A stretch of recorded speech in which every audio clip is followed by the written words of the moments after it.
Because the FEI is organized as a federation of national federations, and there are certainly some national federations that view the FEI as being an entity that represents their institutions. My view is that that may be the case, but our individual national federations represent our members. When I go to the FEI General Assembly or to an FEI gathering, I'm very conscious of the fact that I am there not because of me personally, because of who I am, because of my personal qualities. I'm there because, and only because, I speak for 100,000 Canadian equestrians who are members of Equine Canada. And I should not be saying or doing anything at the FEI unless I have given the members of Equine Canada an opportunity to shape the positions that I will take. So prior to each meeting of the General Assembly, Equine Canada, for example, publishes on our website the agenda, all of the documents that are going to be debated and discussed at the General Assembly, and we invite all of our members to send comments to us. To be honest, the number of comments I receive from the general membership are very modest. Only a small number of people actually take the time to read through what are often dense and bewildering documents and to form an opinion and express those opinions. But I think it's important that even if few people do so, everyone should have the opportunity to do so. A more robust source of guidance for me when I go to these meetings comes from our discipline committees.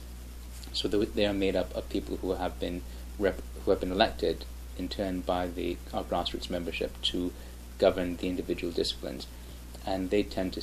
I always ask them to study the documents and to offer views. Typically, they tend to offer views most vigorously on subjects that directly influence their specific discipline. On the actual governance of the FEI, on the broad issues that affect the totality of equestrian sport, that is usually a question of bringing together people from different disciplines in our high performance committee, for example, sometimes our sport council, and trying to come to a consensus together on what is in the best interest of the sport and the best interest of our country. Equestrians are as engaged and as disengaged from public policy as Canadians at large.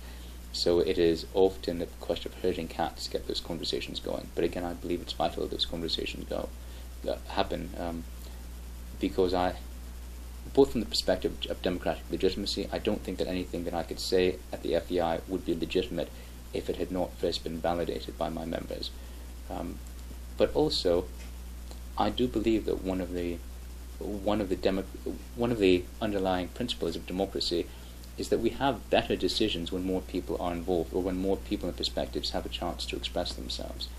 I do believe that the best decisions that we have made as a federation and the best positions we have taken at the FEI have been decisions and positions that have come as the result of the participation of the largest number of people.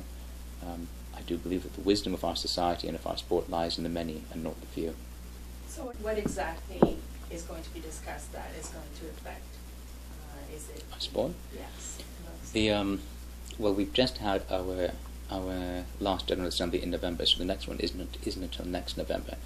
I suspect that the big issues at that Assembly will have to do with the Olympics, how they went, and protecting the place of equestrianism at future Olympics. Equestrianism's place in the Olympics, I would have to say, is fairly secure.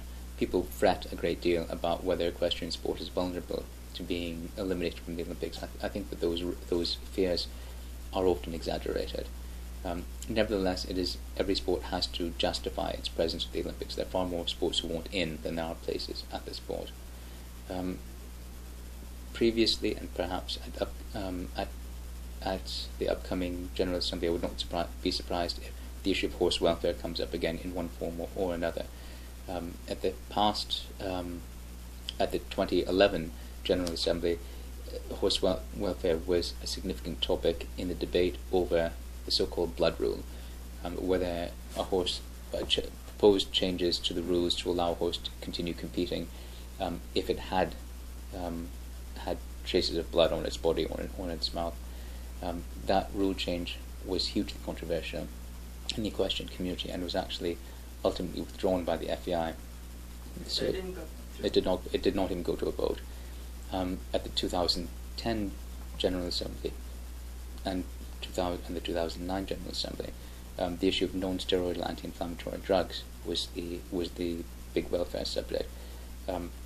Whether or not there should be zero tolerance. Now, non-steroidal anti-inflammatory drugs are things like bute, and they're not performance enhancing. So performance enhancing drugs are banned, and everyone agrees with that, because it's viewed correctly as a form of cheating. Non-steroidals are a different category. That is, the argument against them is that they can be used to mask an injury and therefore compel an injured animal to compete against its best interest. Other people have argued that the judicious use of non-steroidals, and for example allowing a limited amount of non-steroidals, is consistent with good sound management of a high-performance athlete. And indeed, for human athletes, they're allowed to take as many non-steroidal anti-inflammatories as they want, because it's not performance enhancing. The human equivalent of a non-steroidal would be something like ibuprofen. The difference, of course, between a human athlete and a horse is that a human can make a calculated decision. Am I prepared to risk injury by taking this drug that doesn't enhance my performance but allows me to play through the pain, whereas a horse cannot make that decision for himself. In the end, the proposal to expand or allow the use of non-steroidals was shelved, again after a significant outcry in the equestrian community. I don't see it coming back as an issue anytime soon, but issues like that, horse welfare issues, be it drugs, be it the blood rule, perhaps be it the use of spurs and whips in the future, I believe they will continue to be the most emotive issues in our sport, and when they come up they will tend to dominate the agenda at the FEI. So you